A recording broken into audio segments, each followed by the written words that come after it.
يأداوي ناب قدسي قدسان عدعيلة نابخا خصلي خلخو ندمسي صلوتي سمعيو مزمر داويت معرف عسران شدشتن فقد سلسته سلام كبرات حتتلسي كما يتعنيو أبزل لهم سلام الفقرن دا تمنخو كون وترو عاد شارس عجلكم مزيزلهم فيلموني ماني إذا تقصزي أما كان مقابر عدس أبابا بيترسو بأولس تصحف خوينو نتا بجغننتن قرازنتن أفسما يستسوات جغنا تقالاسيت مارتا مبرحاتو زغلصيو سلازي لومي على شومنت مغابيت مع تلك نستيو مخنيات بمغبار نزناتا قيان وعلن نمذكاريو ብዙሓት ካ ዘይክን ፍልጣ ስለንኽእል ኣገዳሲ ኮይኑ ይስምዓኒ እዚ ንዛረበሉ ዘለና መድረኽ ኣብ ሱሳታት ሰብዓታት እዩ ሱሳታት ሰብዓታት ኣብ ኩሉ ዓለም ቅያታት ዝስራሓሉ ዝነበረ ከምኡ እውን ናይ መንእስያት ምንቕቃሕን ምንቅስቓስን ኣብ ዝለዓለ መድረኽ ዝነበረሉ እዋን እዩ መንእስያት ኣብ ታሪኽ ብዙሕ ግዜ ከም ኣርእስቲ ኣይጥቀሱን እዮም ስለዚ መንእሰይ ከም ናይ ምንቅስቃስ ለውጢ ዝብል ቃል እውን ስለንጥቀመሉ እዚ ዓይነት ነገር ክንሓስብ ከለና ሱሳታት ሰብዓታት ኢና ክንዝክር ንኽእል ቅድሚኡ ዓበይቲ ቡርዥዋ ዝበሃሉ ወይ ዓበይቲ ካልእ ናይ ሚድል ክላስን ልዕሊኡ ዘለውን እዮም ሰውራታት ኾን ካልእ እውን ዝገብሩ ነይሮም ንመጀመርታ እዋን ኣብ ዘመናዊ ታሪኽ ግን ኣብ ሱሳታት ሰብዓታት መንእስያት ቀንዲ ኣብ ዩኒቨርሲታት ኣብ ዝተፈላለዩ ትምህርቲ ዘለዉ ኣብ ስራሕተኛታት ማለት እዩ ብምውዳብ ድምፆም ዘስምዑሉ ዝነበሩ እዋን እዩ ኣብ ኣሜሪካ ተኸይድና ኣንጻር ቪየትናም ኩናት ይግበር ነይሩ ኣብ ኤውሮጳ ንመሰል ምርካብ ናይ ጥንሲ ምስዳድ መሰል ናይ ካልእ መሰላት ናይ ፆታ ብሓፂሩ ማለት እዩ ናይ ጀንደር ዝበሃል ሕቶ ንምምዕባል ወይ ነቲ መሰለቲ ንምድንፋዕ ቃልሲ ይግበር ነይሩ ኣብ ኣዝያ እውን ከምኡ ብዙሓት ኩናታት ናይ ዝሑል ኩናት ዓለም ከዓ ስለ ዝነበረ ንዑ ኣብ ምምካት ይርከቡ ነይሮም ኣፍሪቃ ከዓ ብዙሓት ሃገራት ናፅነተን ተጓናፂፈን ገሊአን ኣብ ኩናት ገሊአን ኣብ ሕድሕድ ኩናት ገሊአን ከዓ ኣብ ምምዕባል ዝነበራሉ እዋን እዩ ካብኡ ናብኡ ከዓ ኣብ ኢትዮጵያ ከዓ እቲ ጥንታዊ ዝኾነ ንግስነት ስርዓት ምስቲ ዘመን ዘይከይድ ነቲ ዘመን ከምብቦ ስለ ዘይከኣለ በቲ ኣንሲያን ሬዥም ክበሃል ዝከኣል ወይ ፌውዳል ሲስተም ዝኾነ ኣተሓሳስባ ነቲ ዝኸይድ ዝነበረ ለውጥታትን ምዕባለታትን ክግምቶ ስለ ዘይከኣለ ተዳኺሙሉ ኣብዚ ዝነበረሉ እዋን እዩ ብዙሓት ናይ መንግስቲ ዕልዋታት እውን ፈተነ ይካየደሉ ነይሩ እዩ እቲ ብዓብኡ ግን እቲ ናይ መንእስያት ምንቅስቃስ ቀንዲ ከም ዘሸጎረ ኢና ክንግምት ንኽእል ስለዚ ኣብ ከምዚ መድረኽ እዩ ናይ በዓል ማርታ መብራህቱ ቃልሲ ከም መድረኽ ክንሕዞ ዘለና ቀንዲ ዕለቱ ዝስውኡሉ ምስ ካልኦት ሸውዓተ ኮይና መበል ሻሙናይ ርእሳ ማለት እዩ ዕለት 8 ታሕሳስ 1972 እዩ እዚ ከዓ ነታ ካብ ኣዲስ ኣበባ በስመራ ጌራ ናብ ፓሪስ ተኸይ ዝነበረት ሸውዓተ ኣየር ማለት እዩ 720 ቁፅሪ ዘለዋ ወይ መፀውዕ ዘለዋ ቦይንግ ዝኾነት ንምጥላፍ እዩ ማለት እዩ ከምዛ ዓይነት ስራሓት ከዓ ብዙሕ ግዜ ይካየድ ነይሩ ግን ቅድሚ ናፍቲ ቀንዲ ናይ ቅያ መዓልቲ ምኽያድና ቁርብ መድረኽ ንኽኾነና መንያ ማርታ መብራህቱ ምግላፅ ፅቡቅ ኮይኑ ይስምዓኒ ኣብ ኤንሳይክሎፔድያ ኢትዮጲካ ከም ተሓቢሩ ዘሎ ማርታ መብራህቱ ካብ ኣቦኣ መብራህቱ ስፋሃ እያ ትውለድ ማለት እዩ ብርጋድ ጀነራል እዩ ከዓ ኣቦኦም ስፋሃ ከዓ ቀደም ኣብ መጀመርታ ዒስራታት 1923 ከባቢ ኣብ ኢትዮጵያ እዩ ዝስደድ ካብ ኤርትራ ማለት እዩ ካብ ሚስዮን ገዛ ሓንሻ ኣስመራኦም ዳዓብዩ ማለት እዮም ወላዲኦም ካብኡ ከዓ ኣዲስ ኣበባ ብምኽያድ ኣብ ዝተፈላለዩ ንጥፈታት ይኸዱ ነይሮም ዳሕራይ ኣብቲ ናይ ኩናት ጥልያን ከም ዝተሳተፉ እዩ ዝሕበር ናይ ካብ ጥቅምቲ 1935 ክሳብ ጉንበት ናይ 1936 ዝኸይድ ኩናት ማለት እዩ ኣብኡ እዮም ዝስውኡ ኣብ ትሕቲ ከም ኢትዮጵያዊ ኮይኖም ማለት እዩ ወታደር ኮይኖም ማለት እዩ ስለዚ መብራህቱ ማለት እዩ ጀነራል መብራህቱ ኣዝዩ ዝስማዕ ነይሩ በዚ ጉዳይ እዚ ስለዚ እንዳሕራይ እንግሊዛውያን ኣብ ከረን ንጥልያን ስዒሮም ናብ ኣስመራ ክኣትዉ ከለዉ ካብቶም ቀዳሞት ንእንግሊዛውያን ዝተቐበለ ኮይኑ ኣብ ትሕትናቶም ንክሰርሕ እሞ ከዓ ኣንጻር ጥልያን ክቃለስ ድልው ዝነበረ እዩ ኣብቲ እዋን እቲ ኣብ 41 ወዲ 17 ዓመት እዩ ዘሎ ኣብ 49 ከዓ ኣብ ኢትዮጵያ ብምክያድ ትምህርቱ ዛዚሙ እቲ ኣካዳሚካዊ ትምህርቱ ናብርኡ ክገብር ጀሚሩ ሽዑን ከዓ ኣብ ፋሚሊ ምስ መስረተ ከዓ በዓል ማርታ ይውለዳ ማለት እዩ ስለዚ ኣብ 50ታት ብስራሕ ምክንያት ናብ ናይጀርያ ከይዱ ነይሩ ወላዲአን ከምኡ እውን ዕድል ትምህርቲ ረኺባ ናብ ኣሜሪካ ምክያድ ስለዚ ኣብቲ እዋን እቲ ብዙሕ ንደቂ ኣንስትዮ ክረኽቦ ዘይክእላ ዝነበራ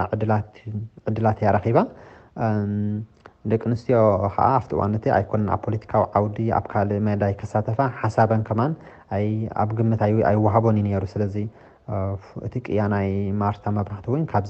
ካብዚ ትሒዙ እዩ ዝጅምር ዳሕራይ ኣብ ኣዲስ ኣበባ መፅኣ ኣብ ሃይለ ስላሴ ዩኒቨርሲቲ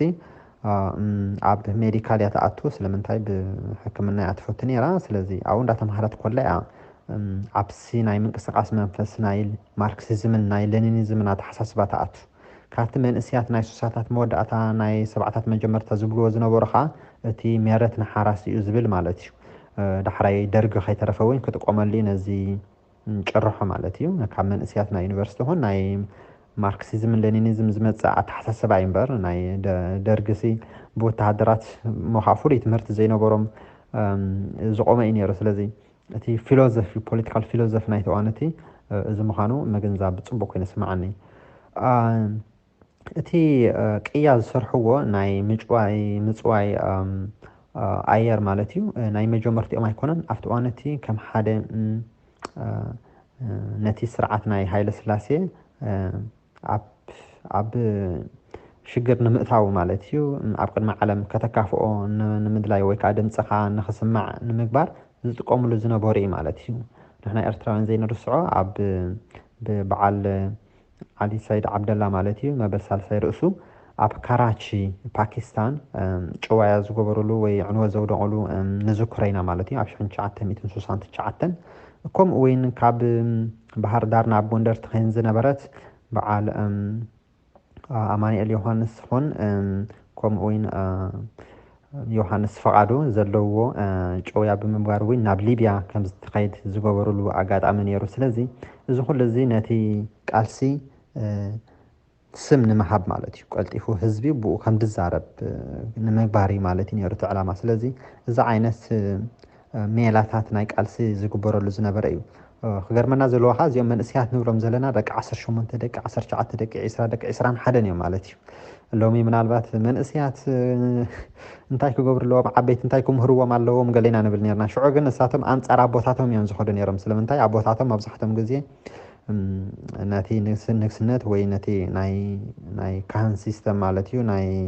ቤተክርስትያን ኦርቶዶክስ ሲስተም ብምድጋፍ ዓቃባውያን እዮም ነይሮም ኣብቲ እዋን እቲ ስለዚ መንእሰይ ባዕሉ ንመጻዩ ገሚቱ ዝቃለሰሉ ዝነበረ ዘመን እዩ ማለት እዩ እዚ ኣዳሓን ንጎኒ ገዲፍና ናፍቲ ቀንዲ ክስታይና ክንምለስ ማርታ ካብተን ኣብ ምንቅስቃስ ተሳቲፋ ኣብ ዩኒቨርሲቲ ማለት እዩ ናታ ንቕሓት ክብ ዘበለትሉ እዋን እዩ ነይሩ ሓደ ዝፀሓፈቱ ከዓ ነይሩ ማለት እዩ ከም ሰነድ ተረፈ ኣብኡ ከዓ እንታይ ትብል ንሕና ደቂ ኣንስትዮ ኣብዚ እዋን እዚ ዓብ ታራ ክንፃወት ኣለና እሞ ከዓ ከም ደቂ ኣንስትዮ ብምዃንና ካብቲ ሓፈሻዊ ኣብቲ ሕብረተሰብ ዓመፅ እንተሎ ንሕና ከዓ ከም ደቂ ኣንስትዮ ዕፅፊ ዝኾነ በደሉን ዓመፅን ስለ ዝወርደና ካብ ካልእ ከይተፀበና ወይ ካብ ሰማይ ከም ዝወረደ ማና ማለት እዩ መሰላትን ጉባኣትናን ከይተፀበና በዓልና ክንቃለስ ኣለና ነዚ ጥንታዊ ሲስተም ናይ ንግስነት ከዓ ክነውድቆ ኣለና እዚ ቋንቋ ጥራሕም ዝሰምዑ ስለዚ ቅያን ጅግንነትን ክዝሰርሕ ኣለና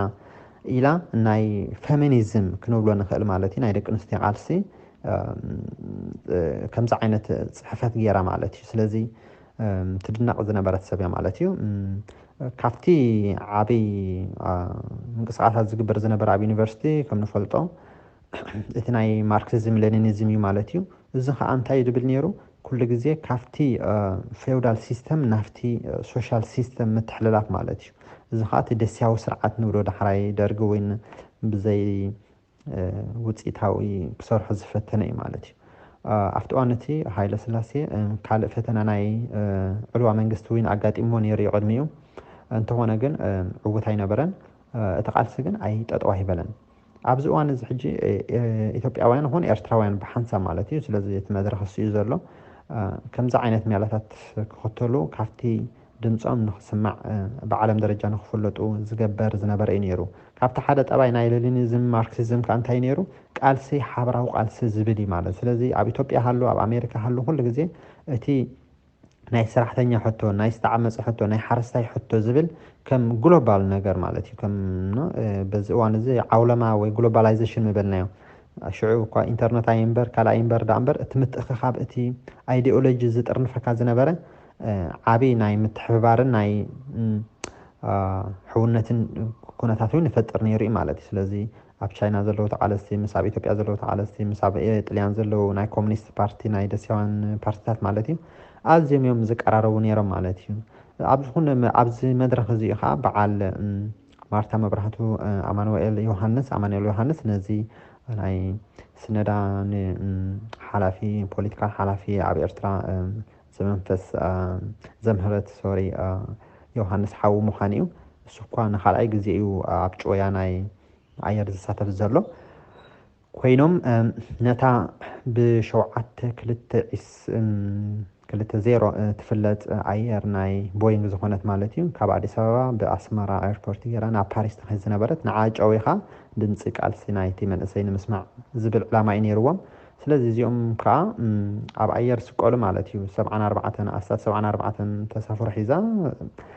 ኣብ ተኸደሉ ዝነበረ እዋን እዩ ማለት እዩ ግን እቲ እዋን እቲ ከም ዝድበልና ቀፃሊ ጨውያ ስለ ዘጋጠም ዝነበረ እቲ ስርዓት ሓለዋ ክገብር ወይ ናይ ፀጥታ ሓለዋ ገይሩ ነተን ኣየር كعجبني زفت نيرو سلازي اتناتهم سرحيت كعوة أبزا كالن أفتوش أير أتي مسرح كفتون من سقولو توم نايت أتا تخصي غيرهم ك كجت أوان فتينو مالتيو كافتي دتكس كا بمزاج تاريخ مالتيو أما يوحنس تناتو فينجي حيزو كل عالم سفتنا يجتي متقعت اللي جمر مالتيو زانتات كم زحبروها مارتا مبرحتو نوعو نختك على حال كتب لي عبلو علي ولي عمالتي سلازي شو عت مالتيوم عفتو أن حادث راح يدي حين خفتم شو من تعالستي زي مسرح زيك عوات هاي كالن زي مالت جن اتي بزاعو تسو زقدفو عسر مالتيو حيالي نيرو بزعبو قد تزريبو عفتو أنتي مارتا لمن موتج تبحيلو كساب زدرف الله يكون مالتي بزعبا أزيو كمزي popular مبلنا يالو منه هببتو هينا أسمات كي ترفه نايتم دولد نبر عفتو أنا تدك نسيو مارتا زبل سم وين أزيو جنين نيرو بسما سم كوهابو يدل نيرو مالتي سلازي أزي كنا نايدك نسيو بتحدوغن ناي محبراو قالسي معرفم دي تأساسي رخم زخير أبزي عملنا زخانة خستينا نرق مالتيو بعين تمرت أكاديمي كم زدولنا أب حكمنا أب يونيفرسيتي أديس أبابا أتيانيرا حدا سمستر نختمر مسترفع يزقات أمزلو سلازي دك إسران حدا قال إسران حدا قال يزقات أمزلو بزعبا زي انتاي كنذكر وي انتاي كندنا نخيل مالتيو ቃልሲ ባዕሉ ከምዚ ንሳተብሎ ዝነበረ ባዕሉ ዝመጻካ ወይ ካባኻ ዕብይ ዝበሉ ከምፅልካ ተፅብየ ነገር ከም ዘይኮነ መንእሰይ ባዕሉ ንመጻኢ ተቆፃፂሩ መጻኢ ፈሊጡ ንቃልሲ ብንቕሓት ብትምህርቲ ብፍልጠት እውን ክውደብ ከም ዘለዎ እዩ ዘረዳእና በቲ ሓደ ወገን ካብኡ ናብኡ ግን እቲ ናይ ደቂ ኣንስትዮ ማለት እዩ ስለምንታይ ሎሚ ናይ ደቂ ኣንስትዮ ቃልሲ ክንብል ከለና ብዙሕ እዩ ትርጉሙ ነው ኣብ ኤሮጳ ምናልባት ብዛዕባ ኣካፋፍላ ደሞዝ ናይ ደቂ ኣንስትዮ ብገምጋም ውሕድ ብል ክንብል ንኽእል ኢና ወይ ኣብ ካልእ ሃገራት እውን ብካልእ ነው እዚ ናይ ዓመፅ ናይ ቫዮለንስ ኣርእስቲ መፂኡ ቀፃሊ ኣብ ከም በዓል ኤርትራ ኣብ ብቁጠባን ብካልእን ገና ዘለና ግን ብዓብዪ እቲ ናይ ቁጠባ ናይ ተፀጋዕነት ማለት እዩ እሱ እውን ኣሎ ስለዚ እቲ ዓመፅ ዕፅፍታት እዩ ማለት እዩ ከም ደቂ ኣንስትዮ ከም ስራሕ ዘየለ كم أحواتن عصبوتن وين أو قال ما وتدرنا عقل سلزلو بينن دك أنا معباي وين تصور وين نابني زقدف عبوان حدار تهوين وين أتزبزح تصور نايسرح نايجزا نابني دقدف سلزي اتناتن معار عدل معار مسل زبحال أو ورقة دايو ترجع صنبر أبتكبر كندتي اختبار لاي تخلنيها زخاتي مسرح مخانة تقالسي زجن زبنا سلزي بعد مارشتا مبرحتها نزيئن تقاليسن سلز عديتات علوانا كنبل كلنا كم بعد مارتا مبرحتين كتقسها زلون ويكذكرها زلون كوين سمعني بعبي خا تناتن حضرت تناتن قالسها أفتي بعبي بحفشوي برهتاو قالسي وين بتكبر وين ترأيو تراجع مالتي سلازي إذا مثل حفشة وزهرناي مارتا مبرحت شو بحمز خمسة كرة دسبلني من البعض قال زي تملأ حسابات انت اللي وين كتملأوه يمحزن نسترفه بخلا رسم حساب نمتس سلام